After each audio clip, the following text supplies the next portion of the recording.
لوگوں نے بعض بخشش کے طریقے بھی نکالے. بخشش کے لیے ہیلا. یاد رکھیے بخشش اللہ نے کرنی ہے. جب اللہ نے کرنی ہے تو بخشش وہی ہوگی جو اللہ کی کتاب میں ہوگی.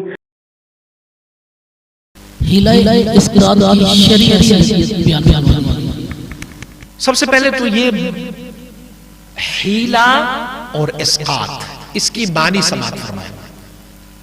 ہیلا کہتے ہیں بہانے کو، اسقاط کہتے ہیں ساقط ہو کرنے کو. کسی چیز کی، کسی بندے نے کوئی چیز اٹھائی ہے، ہم نے وہ چیز ان سے نیچے رکھوائی ہے یا نیچے رکھی ہے ان سے، تو یہ کہتے ہیں ہم نے اسے ساقط کر دیا، ہٹا دیا، دور کر دیا. حیلہ اسقاط کی تعریف یہ ہے کہ جو بندہ فوت ہوا ہے، میں بھی ہو سکتا ہے کہ اس بندے کی کچھ عبادات میں کمی بیشی رہ گئی ہو، کچھ کی نمازیں قضا ہوئی ہو، کچھ ان کے روزے یا کچھ ان کی قسمیں وغیرہ اس نے کھائی ہو، تو ان ساروں کو چونکہ اب یہ مجبور ہے، چلا گیا ہے دنیا سے، اسی لیے نمازیں اور روزہ یا قسم کی کفارت اب اس نے ہو سکتا ہے ادا نہیں کیا ہوگا، تو اسی لیے شریعت نے ایک بہانہ رکھا ہوا ہے. اور استنباط کرتے ہیں کہاں سے؟ استنباط حضرت ایوب علیہ نبی علیہ السلام اور حضرت یوسف علیہ نبی علیہ السلام کی فعل مبارک سے کرتے ہیں. ایوب علیہ نبی علیہ السلام مبارک جب بیمار تھے تو آپ ایک خاص مسئلے پر اپنی زوجہ مطہرہ سے ناراض ہوئے. تو جب آپ تکلیف میں تھے، بیمار تھے، تو آپ نے قسم اٹھائی نا اپنی زوجہ کے خلاف کہ میں ٹھیک ہو جاؤں تو میں تجھے 100 لکڑیاں ماروں گا، 100 لکڑیاں ماروں گا. قسم اٹھائی. اور تھی وہ عورت بڑی صالحہ، آپ کی زوجہ مبارکہ بڑی صالحہ اور بڑی خدمتگار تھی. تو جب حضرت ایوب علیہ نبی علیہ السلام روح بصحت ہوئی، اللہ کریم نے اسے صحت دی، تو کہا پروردگار میں نے تو قسم اٹھائی ہے کہ میں اس صالحہ کو، اس نیک خاتون کو میں 100 لکڑیاں ماروں. تو رب کائنات نے فرمایا تیری قسم کا ایک طریقہ یہ ہے، چھوٹے چھوٹی لکڑیاں لے اور ایک گٹڑی بنائے 100 لکڑیوں کی، اور اکٹھی ہی ایک وار اس کو دے دے، یہ ایسے گنا جائے گا جیسے آپ نے انہیں 100 لکڑیاں ماری ہوں. تو حضرت ایوب علیہ نبی علیہ السلام نے وہ اٹھائی اور 100 لکڑیاں اکٹھی کر کے ایک گٹھا بنایا، گچھا بنایا، اور اس میں سے اپنی زوجہ مطہرہ کو ایک بار وار کر کے ان کے جسم سے لگا دی. تو ان کا وہ قسم کا کفارہ رب کائنات نے پورا فرمایا.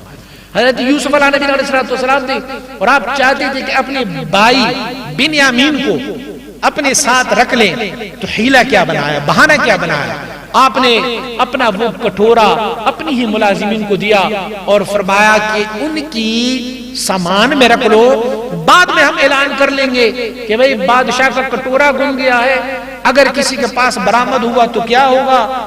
تو انہیں ہاتھ کاٹا جائے گا؟ نہیں، ان کی سزا یہ ہوگی کہ جن کے ساتھ وہ برآمد ہوا وہ بادشاہ کے اختیار میں ہوگا، وہ بادشاہ کا غلام ہوگا، بادشاہ کے پاس ہوگا. خود رکھوایا اور بعد میں پھر آواز لگائی ایھا العیر انکم لسارقون، اے قافلے والو آپ تو چور ہو. پتہ تو تھا کہ ان کے پاس ہے، کہا آپ چور ہو؟ نے کہا اعوذ باللہ ہم چور نہیں ہے، ہم تو اہل بیت نبوت ہے، ہم تو حضرت یعقوب علیہ نبی علیہ السلام کی اولاد میں سے، ہم چوری کے لیے نہیں آئے. فرمایا ٹھیک ہے نہیں آئے تو ہم تلاشی لیتے ہیں. تلاشی لیتے لیتے لیتے سارے قبل وعاء اخیہ، اپنے بھائی کے اس سامان سے پہلے ساروں کے سامان کی تلاشی لی اور بھائی کے سامان کی تلاشی آخر میں لی. معلوم تھا کہ اس میں ہم نے رکھوایا ہے، اور بعد میں جو ہے وہ کٹورا وہاں سے برآمد ہوا. کہا اب آپ بتائیں سزا کیا ہے؟ کہا اگر اس نے چوری کی ہے فقد سرق اخ له من قبل، اس سے پہلے بھی ان کا بھائی تھا ایک، اس نے بھی چوری کی تھی. تو فاثرہ یوسف فی نفسہ، حضرت یوسف علیہ نبی علیہ السلام نے اس بات کو اپنے دل میں چھپائے رکھا کہ دیکھو میرے بھائی میرے خلاف کیا بول رہے ہیں کہ گویا میں نے بھی چوری کی ہے. تو یہ حیلہ تھا، بہانہ تھا اپنے بھائی کو اپنے پاس رکھنے کے لیے. اسی لیے جائز چیز کی حیلہ جائز ہے اور ناجائز چیز کا حیلہ ناجائز ہوتا ہے. تو فقہ نے ایک اصول وضع کیا ہوا ہے کہ ایک بندہ اگر فوت ہو جائے، بدقسمتی سے ہماری بری صغیر پاک و ہند میں آج سے 50 سال پہلے تک یہ حیلہ اسقاط کیا جاتا تھا، لیکن ہم کافی اتنے ہو گئے ہیں کہ شاید ہمیں رب کائنات سے بہت بڑی امید ہے کہ کہ ہم بس بخشے گئے ہیں، یہ فوت ہو گئی تو بس بخشے گئے ہیں، ہم نے اس حیلے کو چھوڑ دیا ہے۔ اب اگر کوئی بندہ اس حیلے کو کرتا بھی ہے تو لوگ اعتراض کرتے ہیں، بھئی تم یہ جو کچھ کر رہے ہو یہ تو جناب شاید میت کی مرنے پر، اس بندے کے مرنے پر آپ خوشی منا رہے ہو، آپ تو پیسے تقسیم کر رہے ہو، اور پیسے تو خوشی میں تقسیم کی جاتی ہیں۔ نہیں ہم ایصال ثواب اور ان کی اسقاط کے لیے کرتے ہیں۔ طریقہ بھی سماعت فرمائے کیسے طریقہ ہونا چاہیے۔ ایک بندہ جن کا عمر ہو مثلاً 50 سال، 50 سالوں میں وہ بندہ 15 سالوں کے بعد مکلف ہے۔ امام ابو حنیفہ رحمۃ اللہ تعالی کے مسلک میں 15 سال کے بعد وہ مکلف ہے۔ ہم 50 میں سے ان کی 15 سال نکال لیتے ہیں، بقیہ ہمارے پاس 35 ایئر 35 سال رہ گئے۔ 35 سالوں میں ہم نے حساب لگانا ہے کہ 35 سالوں میں کتنے دن ہیں، پہلے ان دنوں کا حساب لگاتے ہیں، اتنے دن ہو گئے ہیں، ان دنوں میں سے ہم نے جانچ کرنا ہے کہ ایک دن میں 5 نمازیں ہیں، تو فلہذا 35 سالوں کی ساری دنوں میں جو ایک سال 365 دن کا ہو تو اس میں سے 365 کو ہم ضرب دیتے ہیں 5 پر، پہلے ایک سال کا ہم خلاصہ نکالتے ہیں، اور جب وہ خلاصہ نکالا تو پھر ہم جب سمجھ گئے کہ ہمارے ایک سال کا اتنا خلاصہ ہے، اتنی نمازیں ہیں، پھر اسی کو ہم 35 پر ضرب کر دیتے ہیں، اور 35 پر ضرب کرنے کے بعد جب ہمارے پاس جتنا حاصل آیا تو وہ ہمارے پاس ٹوٹل نمازیں ہیں۔ ٹھیک ہے، اب ایک نماز کا کفارہ کتنا ہے؟ جتنا ہمارا صدقہ فطر ہوتا ہے وہ ایک نماز کا کفارہ ہے۔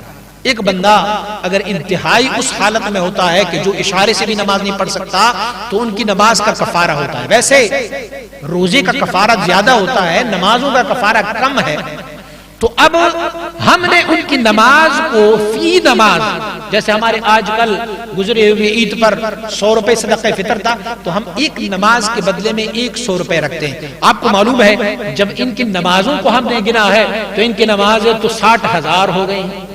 جب 60,000 ہو گئے ہیں تو ایک نماز پر اگر ہم 100 روپے دیں گے تو 60,000 ضرب 100 کتنے بنیں گے؟ کوئی 60 لاکھ اس طرح بنیں گے۔ تو 60 لاکھ روپے اب ہمارے پاس تو ہے نہیں، تو ہم کیا کرتے ہیں؟ ہم 10-20 فقراء کو، مساکین کو، جن پر صدقہ اور خیرات ہو جاتا ہے، اسے ایک گوٹ دائرے کی شکل میں دے دیتے ہیں، بٹا دیتے ہیں، اور پھر میں 1 لاکھ روپے مثلا لیتا ہوں۔ مجھے نمازوں کی فدیے میں، اس میت کی نمازوں کی فدیے میں کتنے دینے تھے؟ 60 لاکھ، لیکن میرے پاس 60 لاکھ نہیں ہے، میں 1 لاکھ روپے رکھ لیتا ہوں، اور میں موجودہ بیٹھے ہوئے ایک بندے کو کہتا ہوں یہ اس حاضر میت کی نماز جو ان کی قضا ہو چکی ہے ان کی فدیے کے طور پر میں تجھے دے دیتا ہوں۔ وہ میت، وہ بندہ کہے، مسکین کہے مجھے قبول ہے، میں نے قبول کر لیا ہے۔ اب وہ مسکین پھر اسی بندے کو کہیں کہ میں نے تجھے واپس بخش دی یہ مال میں نے آپ کو واپس بخش دیا۔ جب بخش دیا اب وہ بندہ اس مال کو دوبارہ ایک اور مسکین کے پاس لے کے جائیں گے، انہیں کہیں گے کہ اس حاضر میت کی نمازوں کی فدیے کی طور پر میں تجھے یہ دے رہا ہوں، آپ قبول کر لیں۔ وہ قبول کر لیں گے، پھر اس کے بعد ان کو کہیں گے کہ میں نے تجھے واپس تحفہ کر دیا۔ ایسے کر کے اگر 60 بندے ہم نے بٹھائے ہوں گے اور ایک ہی دورانیے میں ہم ان کو گھوم پھر کے یہاں تک آ جائیں گے تو 1 لاکھ روپے جب 60 بندوں کو ہم دیتے ہیں تو کتنے ہو گئے؟ 60 لاکھ روپے ہو گئے۔ تو بڑی آسانی کے ساتھ ہمیں یہی ملا۔ ہاں، یہ بات ذہن نشین رکھ لیں کہ یہ ملکیت جب آپ نے کسی مسکین کو دیا 1 لاکھ روپے تھے اور مسکین نے کہا ٹھیک ہے جی مجھے قبول ہے، لیکن میں تجھے واپس تحفے میں نہیں دے رہا، وہ مسکین کی ہو گئی۔ فلہذا آپ کی اس 1 لاکھ روپے کی بدلے میں جو نمازیں تھی اس کا فدیہ تو ہو گیا، لیکن بقیہ فدیہ جو ہے وہ آپ کا نہیں ہوا۔ اسی لیے مساکین اور فقراء کو بھی یہ معلوم تھا کہ اس بندے کو ہم نے رب کائنات کے بارگاہ میں ایک حیلہ بنانا ہے، اسی لیے وہ دوبارہ سے کرتے ہیں۔ اچھا، یوں نمازوں کا ہم کر دیتے ہیں۔ اس کے بعد ہم روزے کی طرف آتے ہیں۔ 35 ایئرز میں ان کے 35 رمضان آتے ہیں۔ ہر رمضان میں 30 روزے ہم گنتے ہیں، اس کو اتنے میں ضرب کر دیں پھر معلوم ہوگا کہ کتنے 35 ایئرز میں ہمیں کتنے روزے ملتے ہیں۔ تو ان سارے روزوں میں سے ہر روزے کا ایک کفارہ، مثلا تو مثلا ہمارے پاکستانی روپے سے 100 روپے فدیہ ہوگا۔ اب ہم ان کو لائیں گے تو مثلا تو مثلا ہمارے پاس ابھی 50 لاکھ ہو گئے روپے ہمارے پاس، تو ہمارے پاس 50 لاکھ نہیں ہے، ہم 1 لاکھ روپے لیتے ہیں اور اس مسکین کو جو ہم نے بٹھائے ہوئے 50 مساکین کو بٹھاتے ہیں، ان میں سے میں مثال کے طور پہ 50 کہہ رہا ہوں، آپ 10 کو بھی بٹھا سکتے ہیں۔ 10 کو جب بٹھائیں گے تو 5 دفعہ اگر دورہ ہوگا تو وہ 50 پورے ہو گئے۔ تو اسی لیے آپ یہ طریقہ بھی اپنا سکتے ہیں، وہ اس مسکین کو دے کہ یہ اس حاضر میت کی روزے کی کفارے کے مد میں تجھے دے رہا ہوں، تو قبول کر۔ وہ قبول کر لیتا ہے، اس کے بعد وہ کہتا ہے میں نے تجھے وہبت لکا، میں نے واپس تجھے ہبہ کر لیا، وہ پھر قبول کر لیتے ہیں۔ اسی طرح قسم کا کفارہ ہے، ہو سکتا ہے اس نے زندگی میں الیاذم باللہ، اللہ بچائے، ہم تو اپنی زندگی میں کتنی قسمیں اٹھا لیتے ہیں، ہم تو بہت ساری قسمیں اٹھا لیتے ہیں، تو ہماری قسموں کا جو کفارہ ہوتا ہے وہ 10 مسکینوں کو کھانا کھلانا ہوتا ہے، لیکن ہو سکتا ہے کہ اس بندے نے 1000 قسمیں اٹھائی ہیں، تو 1000 قسمیں اٹھانے کے لیے ہر قسم کا کفارہ 10 مسکینوں کو کھانا کھلانا یہ تو پاسبل نہیں ہے، مشکل ہے، ہمارے پاس مال بھی اتنا نہیں ہے، تو ہم ان کے لیے ایک حیلہ بناتے ہیں۔ حیلہ یہ بناتے ہیں ہم 10 مساکین کو بٹھا دیتے ہیں، 20 مساکین کو بٹھا دیتے ہیں، 50 کو بٹھا دیتے ہیں، اور پھر ان کو ایک قسم کا جتنا کفارہ ہوتا ہے ہم یہ سمجھ لیں کہ ہمیں 2 ٹائم کی روٹی کتنے میں مل جاتی ہے، اگر ہم 50-50 بھی لگا دیں گے تو 100 میں ہمیں 2 ٹائم کی کھانا جو متوسط کھانا ہے، ہمیں 50 روپے میں 1 وقت کا کھانا مل سکتا ہے، تو ہم 100 روپے اس کو کنورٹ کرتے ہیں، اور پھر یہ مساکین کو کہتے ہیں کہ یہ آپ حیلہ اسقاط ہے، اس حاضر میت کی قسم کی کفارے کے طور پر آپ اسے قبول کر لیں، وہ قبول کر لیتا ہے، تو ہم کیا کرتے ہیں، ہم کہتے ہیں رب بہانہ ہم نے بنایا ہے، قبول تو فرما دے، اس حاضر میت کو آپ بخش دیں۔ ہم تو اس سنت پر عمل کرتے ہیں جس سنت پر حضرت ایوب علیہ نبی علیہ السلام نے عمل کیا تھا، جس سنت پر حضرت سیدنا یوسف علیہ نبی علیہ السلام نے عمل کیا ہوا تھا، تو اسے کہتے ہیں حیلہ بہانہ۔ اسقاط ان کی نمازوں، ان کی روزے اور ان کی قسم کی کفارے کی ساقط کرنے کے لیے ہم اسے استعمال کرتے ہیں۔ اگر آپ لوگ میری بات کو سمجھ گئے ہوں گے تو اگر آپ کی بھی کوئی میت عزیز و اقارب ہو تو پھر آپ ان کی ایصال ثواب کے لیے بھی یہ کفارہ، یہ حیلہ اسقاط کر لیا کریں۔ یہ متروک ہو گیا ہے آج کل ہمارے دور میں، بس جنازہ پڑا گیا اور جلدی سے جنازے کو اٹھایا جائے گا۔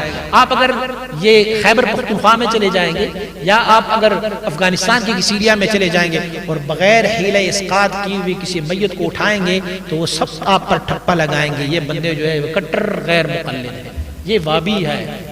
لیکن ہمارے ہاں تو جیسے ہم نماز پڑھتے ہیں، نماز جنازہ پڑھتے ہیں، نماز جنازے کے فوراً بعد اٹھاتے ہیں، یہاں تو خیر یہ نظریہ نہیں، لیکن ان لوگوں کا باقاعدہ اس پہ سنی اور وابیوں کے آپس میں لڑائیاں ہوتی ہیں۔ سنیوں سے مانا جاتا ہے جو بعد از نماز جنازہ دعا کریں اور دعا کے بعد حیلہ اسقاط کریں تو کہتے ہیں یہ سنی ہے۔ اگر کسی نے نماز جنازہ کے بعد دعا نہیں کی اور حیلہ اسقاط نہیں کیا، بھلے اس نے جھنڈا بھی اپنے گھر پر لگایا ہوگا، کہتے ہیں یہ وابی ہے۔